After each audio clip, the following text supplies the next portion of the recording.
Shalom saudaraku yang dikasihi Tuhan Yesus Kristus.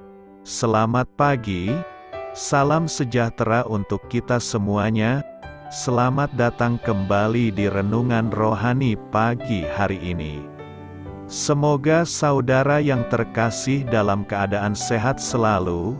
Kiranya damai dan sukacita Roh Kudus melimpah di dalam hati dan pikiran saudara saat ini. Sebelum kita mulai renungan pagi ini, marilah kita bersama-sama berdoa. Tuhan Yesus, terima kasih sudah membangunkanku pagi hari ini. Terima kasih atas penyertaan dan perlindungan Tuhan. Semua karena karunia Tuhan aku dapat bangun dengan pagi hari ini. Aku menyerahkan seluruh aktivitasku hari ini ke dalam kuasa tangan Tuhan. Jauhkanku dari yang jahat, ya Tuhan. Tuhan Yesus, tolong lindungi dan berkati aktivitasku hari ini. Tolong berkati juga keluarga dan teman-temanku, Bapa Surgawi, oleh karya Roh Kudus. Tolonglah aku untuk menjauhi segala sesuatu yang melukai hati-Mu. Ampunilah segala dosa kami, ya Tuhan. Dalam nama Tuhan Yesus, aku sudah berdoa. Amin. Sahabat saudara rohani, pembacaan ayat emas Alkitab renungan kita hari ini terambil dari Obadya 1 ayat 8 sampai dengan ayat 15. Bukankah pada waktu itu, demikianlah firman Tuhan, aku akan melenyapkan orang-orang bijaksana dari Edom, dan pengertian dari pegunungan Esau, juga para pahlawanmu, hai teman, akan tertegun, supaya semua orang di pegunungan Esau lenyap terbunuh. Karena kekerasan terhadap saudaramu Yakub, maka cela akan meliputi engkau, dan engkau akan dilenyapkan untuk selama-lamanya, pada waktu engkau berdiri di kejauhan.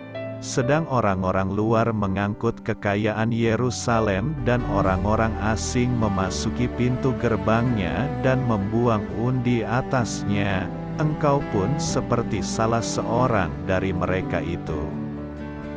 Janganlah memandang rendah saudaramu pada hari kemalangannya, dan janganlah bersukacita atas keturunan Yehuda pada hari kebinasaannya, dan janganlah membual pada hari kesusahannya. Janganlah masuk ke pintu gerbang umatku pada hari sialnya, bahkan janganlah memandang ringan malapetaka yang menimpanya pada hari sialnya, dan janganlah merenggut kekayaannya pada hari sialnya. Janganlah berdiri di persimpangan untuk melenyapkan orang-orangnya yang luput, dan janganlah serahkan orang-orangnya yang terlepas pada hari kesusahan.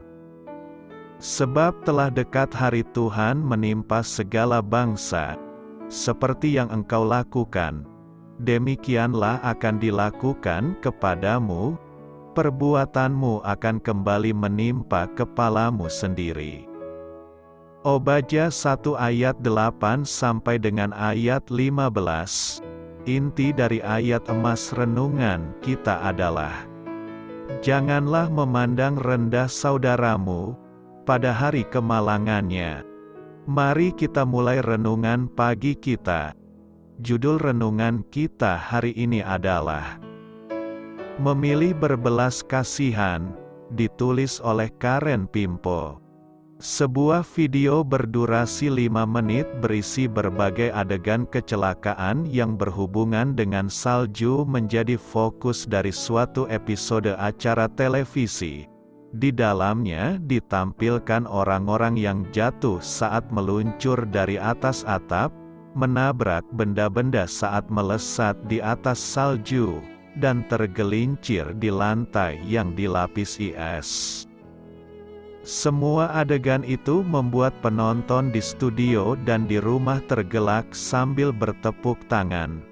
Tawa mereka terdengar paling kencang ketika orang-orang di video itu celaka akibat kekonyolan mereka sendiri.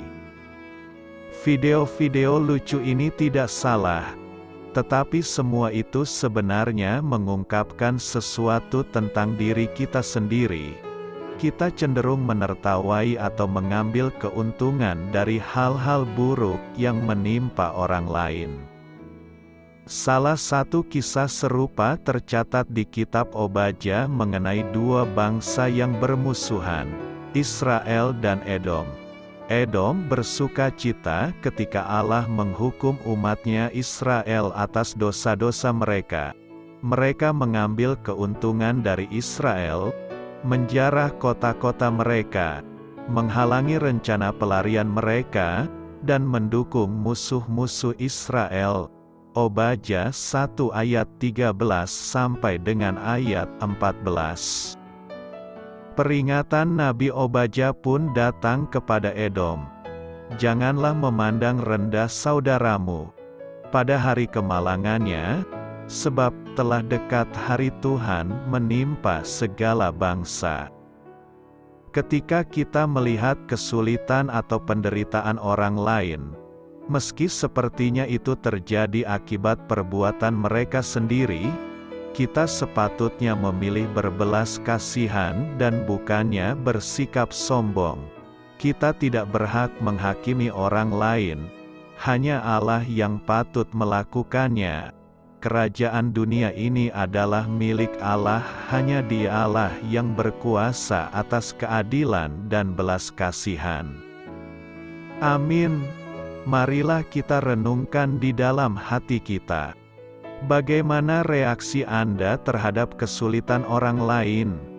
Seperti apakah wujud respons yang menunjukkan kasih dan belas kasihan? Hal ini patut kamu ketahui.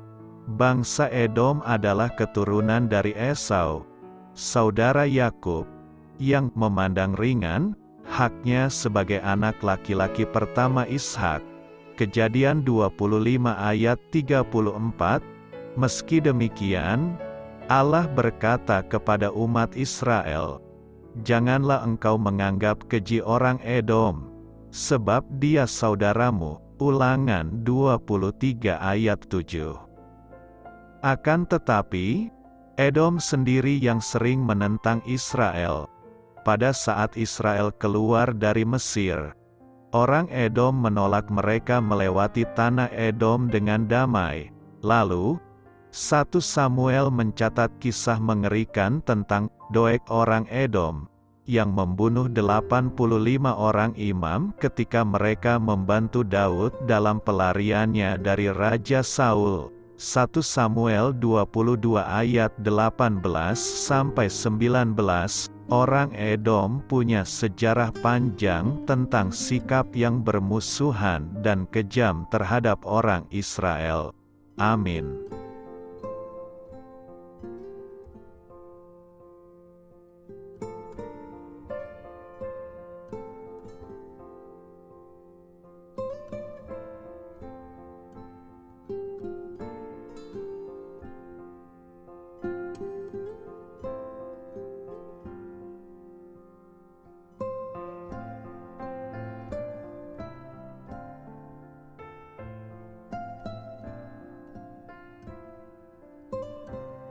Marilah kita renungkan sahabat saudara rohani.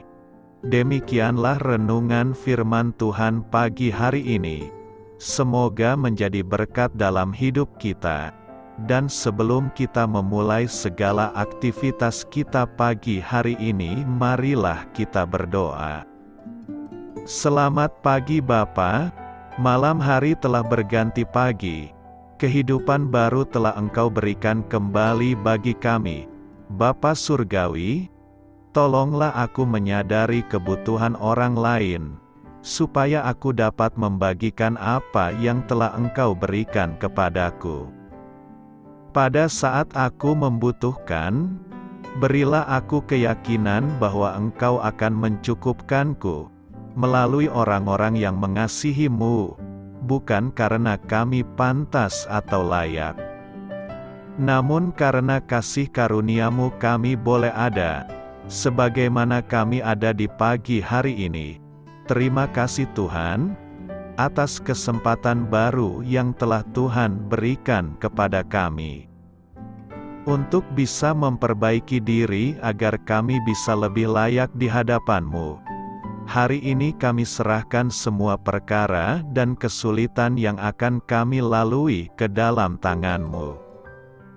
Biarkanlah kami bisa memuliakan-Mu dalam segala aktivitas yang akan kami lakukan. Amin. Biarlah firman Tuhan menjadi pengingat untuk kita semua, bahwa tuntunan dari Roh Kudus akan selalu memberi jalan keluar bagi setiap permasalahan hidup kita, dan memberi kedamaian di hati kita. Sampai jumpa di renungan pagi saudara rohani berikutnya. Kiranya Tuhan selalu memberkati saudara semua hari ini. Amin. Shalom.